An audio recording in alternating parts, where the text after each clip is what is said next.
If someone offered to lend you money at $200 per $1,000 per year, you'd walk away.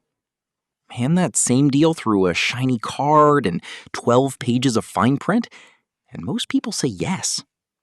That is essentially what a credit card is. Even if you think you understand how the interest works, there are at least two things in this video that will genuinely surprise you. The system isn't designed to be understood. It's designed to be used. The number they want you to focus on. Your credit card comes with an APR, annual percentage rate. Most cards sit between 15% and 30%. 20% sounds like a lot, but your brain hears annual and relaxes. You don't plan to carry a balance for a whole year, just a few months, maybe just this one purchase. So 20% a year feels distant and manageable. That's exactly what they want you to think. Banks don't charge you interest once a year. They charge you every single day. They take that 20% and divide it by 365, giving you a daily rate of roughly 0.0548%. Small number, enormous consequences. The compounding trap doesn't just accumulate, it compounds every day. Say you have a $1,000 balance.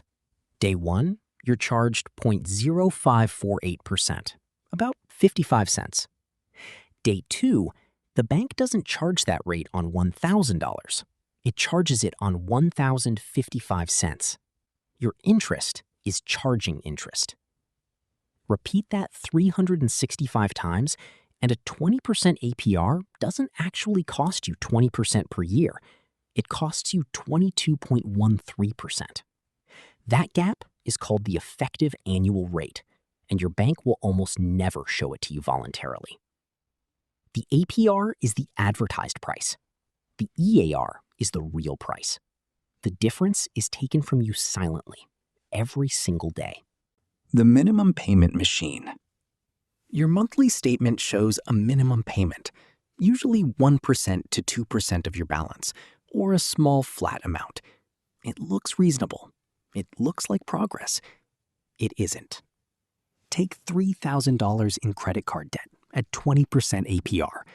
Your minimum payment is roughly $60 a month. Of that $60, about $50 goes straight to interest. Only $10 actually reduces your debt. Next month, your balance is $2,990. The month after, $2,979. At this pace, it takes just over 9 years to clear $3,000.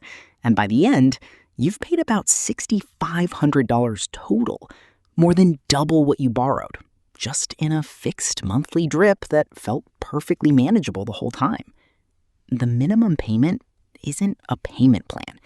It's a subscription to debt. The grace period secret nobody tells you. Your credit card comes with a grace period, typically 21 to 25 days between your statement closing date and your payment due date. Pay your full balance within that window, and you pay zero interest. Free money for about a month. Here's what nobody tells you. The moment you carry any balance, even $1 into the next month, your grace period disappears entirely. And when it disappears, interest doesn't start from today. It starts from the date of each original purchase, retroactively. Say you spend $500 on the first of the month. Something comes up and you can only pay $400. You figure you'll pay a little interest on the remaining $100. No big deal. Wrong. The bank now charges you interest on the full $500, all the way back to the first. Not from your payment due date, but from the day you swiped the card. You didn't just carry $100. You handed them the entire month's balance. And that grace period stays gone until you clear your balance completely. Every new purchase you make while carrying a balance starts accruing interest from day one. No waiting, no buffer. The hidden calculation at the end of the month? They add up your balance for every single day, divide by the number of days, and charge interest on that average.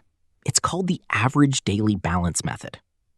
A purchase made on the 2nd of the month that you pay off on the 30th has been sitting in that calculation for 28 days, quietly running up your bill the entire time. The meter is always on. How the bank thinks about you. Banks aren't evil. They're running a business, and they've designed their product with extraordinary precision. They don't want you to default. Defaulting customers pay nothing. They don't want you paying in full every month either. That customer earns rewards and costs the bank in processing fees. They want you in the middle, carrying a balance, making minimum payments, occasionally slipping behind. That's their most valuable customer.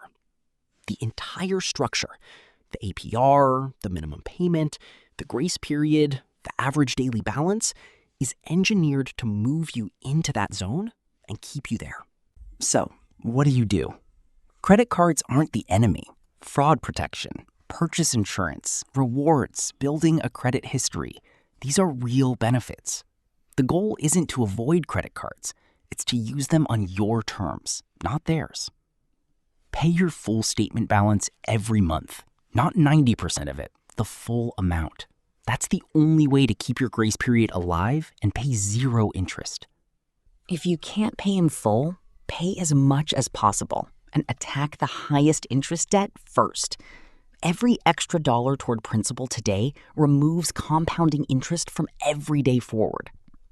Stop using a card that's carrying a balance. Every new purchase immediately starts accruing interest with no grace period. If you're stuck making minimum payments, look into balance transfer cards or personal loans at lower rates. Moving from 25% APR to 8% APR is real significant savings. Your numbers, your actual rate, your actual balance, what portion of your minimum payment is interest versus principal? Most banking apps show you this breakdown. Go look. A 20% APR becomes 22% through daily compounding. Minimum payments barely dent your debt. One partial payment wipes out your grace period and triggers retroactive interest on your full balance. And every single day, the bank runs a calculation designed to extract the maximum amount you can sustainably pay. The difference between someone who uses credit cards to their advantage and someone who pays triple the purchase price over 2 decades isn't intelligence. It's information. You have it now.